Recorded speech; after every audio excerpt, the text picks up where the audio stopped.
Next topic को हम discuss करते हैं। नेक्स्ट टॉपिक है आपका विस्कस फ्लो, और इसको हम बोलते हैं laminar flow through circular pipe. अभी तक हम जितने भी फ्लो के बारे में बात कर रहे थे पाइप से, वो हम एक एवरेज वेलोसिटी के बेस पे बात कर रहे थे।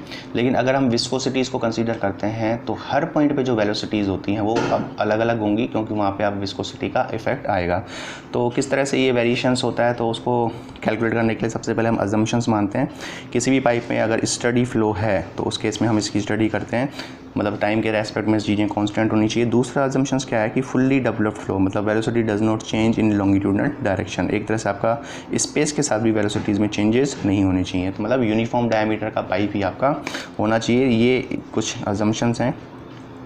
तो सबसे पहले हम बात करते हैं कि अगर किसी भी पाइप से विस्कस फ्लो होता है तो किन किन चीज़ों को हमें देखना होता है। तो सबसे पहली चीज़ होती है शीयर स्ट्रेस डिस्ट्रीब्यूशन।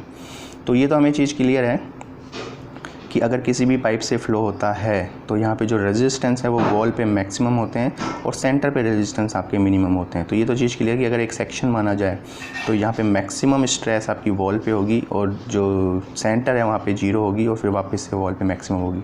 तो ये तो वेरिएशन हमें पता है, लेकिन ये वेरिएशन को कैलकुलेट करने के लिए हम कौन सी इक्वेशन को यूज़ करेंगे, उसके लिए हम डेरिवेशन किया जाता है। लेकिन डेरिवेशन से मतलब नहीं, हमें फाइनल रिजल्ट देखना है। अभी फाइनल रिजल्ट आपका निकल के आता है कि जो टॉ है वो is equal to minus del p upon del x into r by two, जहाँ पे del p upon del x आपका क्या होता है, प्रेशर ग्रेडियंट।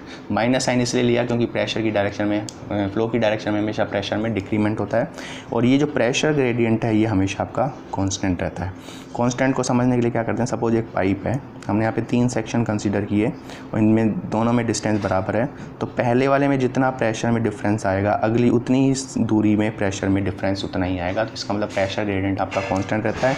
आर आपका है रेडियस, आर आपका क्या है, पाइप की रेडियस। तो आर की डिफरेंट वैल्यू पे हम शीयर स्ट्रेस को कैलकुलेट कर सकते हैं। तो जैसे हम वैल्यू कैलकुलेट करने के लिए आर की वैल्यू अगर हम 0 रखते हैं तो शीयर स्ट्रेस आपकी 0, मतलब आर की वैल्यू 0 का मतलब ये सेंटर हो गया, सेंटर पे 0।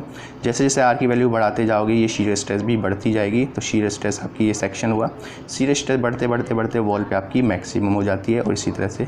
तो ये जो डिस्ट्रीब्यूशन बना लीनियर डिस्ट्रीब्यूशन होता है, क्योंकि टॉ और आर आपका एक तरह से 1 डिग्री में, और मैक्सिमम स्ट्रेस आपकी वॉल पे होगी और मिनिमम स्ट्रेस आपकी सेंटर पे जो कि 0 के बराबर होगी।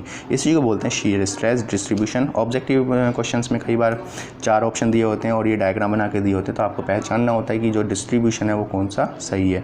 उसके बाद बात करती है वेलोसिटी डिस्ट्रीब्यूशन की, क्योंकि ये भी हमें पता है कि अगर विस्कोसिटी का इफेक्ट है तो वेलोसिटीज़ में चेंजेस आएंगे। वेलोसिटीज़ में जो चेंजेस आएंगे वो शीयर स्ट्रेस से अपोजिट होंगे, क्योंकि जहाँ पे शीयर स्ट्रेस मैक्सिमम होगी वहाँ पे वेलोसिटी मिनिमम होगी, और जहाँ पे शीयर स्ट्रेस मिनिमम होगी वहाँ पे वैल्यू आपकी मैक्सिमम होगी। तो इसके लिए भी कौन सी इक्वेशन को हम यूज़ करते हैं, तो मेन इक्वेशन हम अगर देखें, किसी भी पॉइंट पे वेलोसिटीज़, सपोज आपके पास ये पाइप है और ये रेडियस आर है, ये हमेशा ध्यान रखना, हम यहाँ पे जो सेंटर से ही डिनोट करते हैं, इस सेंटर से हम सपोज 1 सेंटीमीटर पे देखना चाहें कि वेलोसिटी कितनी है, तो उसका हम ये फॉर्मूला अप्लाई करते हैं। यही आपका होता है u वेरिएबल है और स्मॉल r आपका वेरिएबल है। तो क्या क्या वैल्यूज़ है, u इज इक्वल टू होता है -1/4 mu del p upon del x r square 1 minus r square upon r square. ये वेलोसिटी डिस्ट्रीब्यूशन होता है। इसको थोड़ा और सिंप्लीफाई कर सकते हैं। सिंप्लीफाई कैसे कर सकते हैं, हमें पता है कि मैक्सिमम वेलोसिटी कहाँ होगी, जहाँ r बराबर 0, मतलब सेंटर पे। तो r बराबर 0 रखते ही ये जो वैल्यू आई शुरू की, ये मैक्सिमम वेलोसिटी के बराबर आ जाती है। तो मैक्सिमम वेलोसिटी का फॉर्मूला आपका बन जाता है -1/4 mu del p upon del x into r square. इसको वैल्यू को रखते ही आपके पास जो सिंप्लीफाइड इक्वेशन है वो आपकी ये बन जाती है। तो u वेरिएबल है और r, किसी भी रेडियस पे अगर मुझे वेलोसिटीज़ निकालनी है, आपसे कह देगी कि सेंटर से 2 मीटर पे निकालो या 2 सेंटीमीटर पे निकालो, 3 सेंटीमीटर पे निकालो, तो ये वैल्यू रखेंगे, वहाँ पे आपको मैक्सिमम वैल्यू दी हुई होगी। तो जो वेलोसिटी प्रोफाइल है वो u is equal to u max 1 minus r square upon r square. Objective में भी कई सारे इस तरह से क्वेश्चंस पूछ सकते हैं।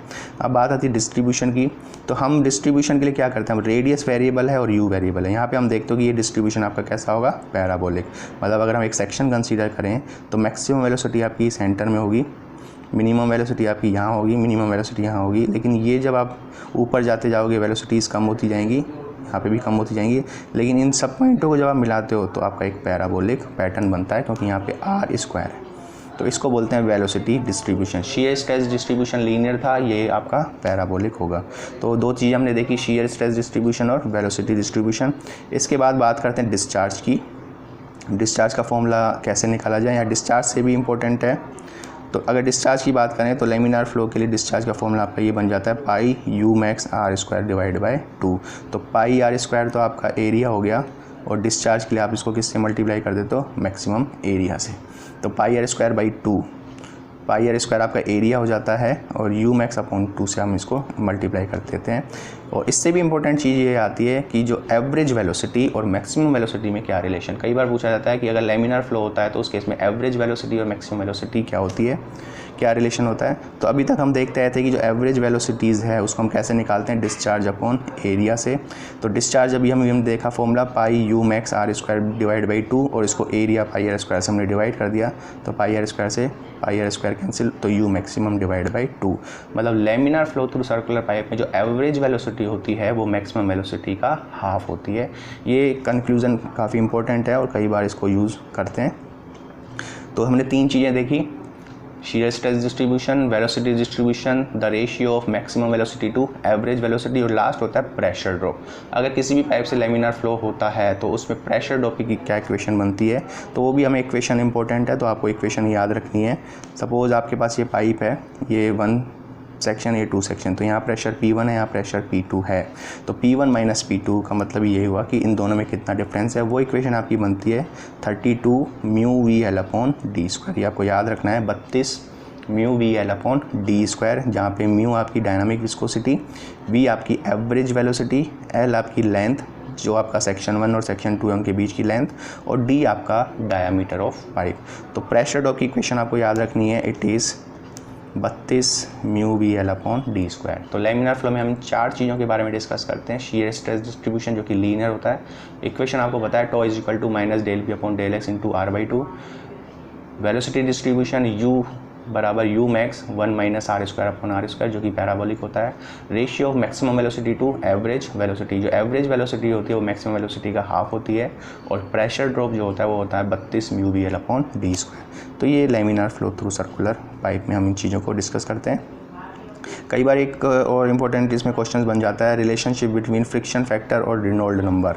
तो रेनॉल्ड नंबर और फ्रिक्शन फैक्टर के लिए आपको जो इक्वेशन है वो आपको ये याद रखनी है। अगर फ्रिक्शन फैक्टर की बात करते हैं तो ये होता है 64 अपॉन आर ई, और अगर फ्रिक्शन कोफिशिएंट की बात करते हैं, क्योंकि वो अब 4F के बराबर हो जाएगा, अगर मैं इस F की जगह लिख दूँ 4F बराबर 64 अपॉन आर ई, तो ये F आपका कोफिशिएंट ऑफ फ्रिक्शन हो जाता है, तो इसकी वैल्यू 16 अपॉन आर ई। तो ये आपको चेक करनी होती है। तो इस तरह से आपके कई सारे छोटे क्वेश्चंस बनते हैं। किस तरह से क्वेश्चंस बनते हैं, ये कहता है in a laminar flow through a pipe of diameter D the average velocity is indicated as local velocity, या इससे भी आप एक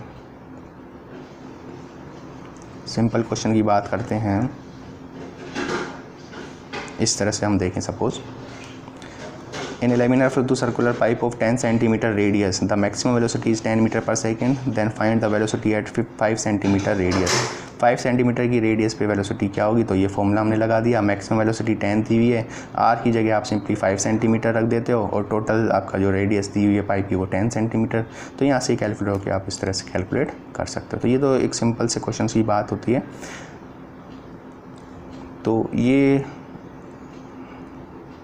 इसके साथ साथ एक चीज़ को अभी डिफ़ाइन कर देते हैं, मोमेंटम करेक्शन फैक्टर।